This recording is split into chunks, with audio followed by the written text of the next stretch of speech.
asalaamaaleykum su ma la waxoon ni la 2 heures de temps maanaam ñaari waxtu moo des ci sa dund nga génn àdduna naka nga koy préparé ñu bari ci ñun dañuy jéem a dem def benn action bu baax ngir waajalee ko seen génn àdduna moo xam julli wala sax woor waaye l'essentiel di nga xalaat juste def lu baax ngir dee fekk la foofu noonu nga yaakaar sa yërmande borom te su ma la waxoon ni la dëggantaan sa dund ci kaw suuf matul sax 2 heures de temps.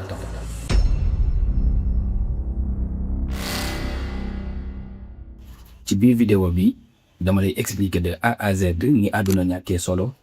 waaye ni mu éphémère ak dund bi ni mu gàttee. avant ñu commencer may sàkku ci yow nga abonné wu ci chaîne bi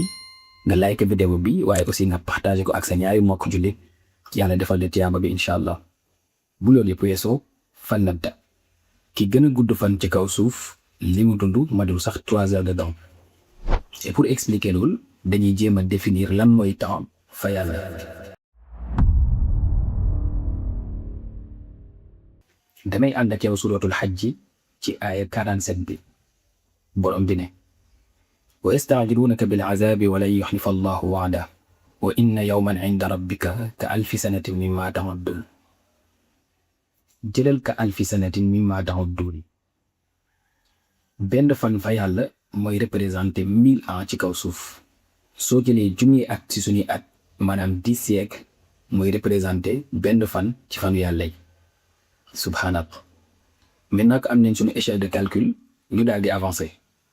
soo jëlee yentu yàlla aadama bokk na ci nit yu gën a gudd fan ci kaw suuf la yentu yàlla Noox yentu yàlla aadama presque dund na 1000 ans 10 siècles junni at loolu soo ko comparé ci fanu yàlla yi day tollu justement benn fan. nañu jël ki gën ci lu yàlla binde sayyidina wa habibina Muhammad sallallahu alayhi wa sallam. maa ngi sàkku ci yow nga bind ci commentaire sallallahu ala Muhammad. suñu xoolee dundam moom ak ni mu baaxee ak ni mu gënee ak ni ko yàlla fonkee li mu dund matul sax 1 heure 40 minutes subhanallah ak ses 63 ans. maintenant nañu jël ñun suñu cas ñun suñu espérance de vie ngi varier entre 80 ba 90 ans jamono bi sax gis fi ko dund 90 ans c'est tout un problème. ànd ak loolu yëpp on a la technologie les intelligences artificielles on a la médecine moderne ñu am ay garab yu efficace pour traiter ay maladies yu extraordinaires mais ak loolu yëpp mu ñoo dund sax 2 heures de temps ci kaw suuf subhanallah. mu mel ni loolu tax suñu borom doon ñi artu ci suratul ahzab bi yéeféeri di ñëw di laaj incha allah Muhammad sallallahu alayhi wa sallam naan ko yow à chaque fois dañuy wax yowmal xiyam mais kañ la yowmal xiyam waa léegi na yowmal xiyam taxaw leen mu jeex benn yoon. yàlla ci xam-xamam bu màgg bi xam na ni bés penc nekkul lu sooy moo tax mu ne yasaluka nnaasu ani saa qul innama ilmuha inda allah waaye nag wa maa yudrika la'alla saa'ata takunu qariiba bés penc lu jege la. boo demee suratul Ma'aarij mu ngi fay waxaat ni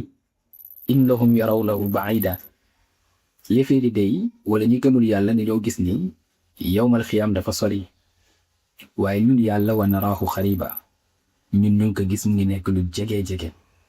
tellement temps bi ak àdduna nu ñu insignifiant yee ci kanamu yàlla sunu borom subhanahu wa taala. c'est là que ça devient intéressant sunu borom dañuy poser question bu am solo bu fondamental ci suratul mu'minun demal aaya 112 borom bi ne xawla kam labistum fil ardi adada sinin dafa laaj waa safara ñeel waaye ñaata temps ngeen passé ci kaw suuf. xaalu waa safara ñu lay tontu labis naa yawman aw baada yawmin fas'alil aadin ñu suñu borom ñun de luy sax ci kaw suuf est-ce que nekkul benn fan wala sax xaari fan est-ce que doolaat mi doon compter tellement temps bi dafa gaaw ba ñoom dañoo jàpp ni sax deful fi lu mat benn fan subhanallah. xaala suñu borom ni in labistum illa xalilan law annakum kuntum ta'lamun su ngeen xamoon temps bu ndaw bi ngeen fa def matul dara même pas sax 2 heures de temps subhanallah. yàlla di ñu woon encore une fois que ni àdduna jarul daa jarul def lu bon jarul xeexoo jarul xiiroo jarul iñaanante jarul yàqlet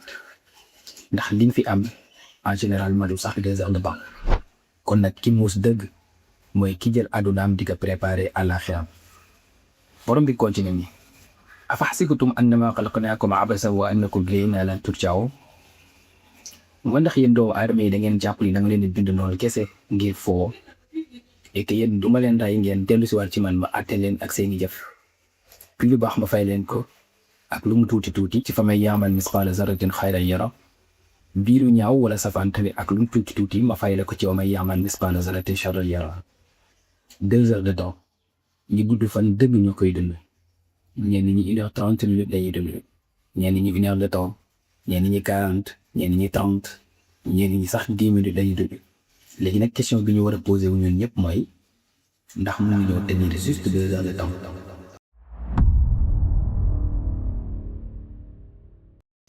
ginnaaw boo xamee ni dañ koy jël mu nekk source de motivation pour yow saa yoo naratee def lu bon lu xaram lu baaxul xalaatal ni juste 2 heures de temps nga am ci kaw suuf nga posé wu la question est-ce que 2 heures de temps jar na may def lii may waaj a def. lañu yàlla sàmm di sàkku ci yow nga partage vidéo bi amaana mu njëriñ sa bokkam jullit ci ñaan yàlla defal ñu tiyaaba te jéggal ñu suñuy rëcc ci incha allah. kon fi sara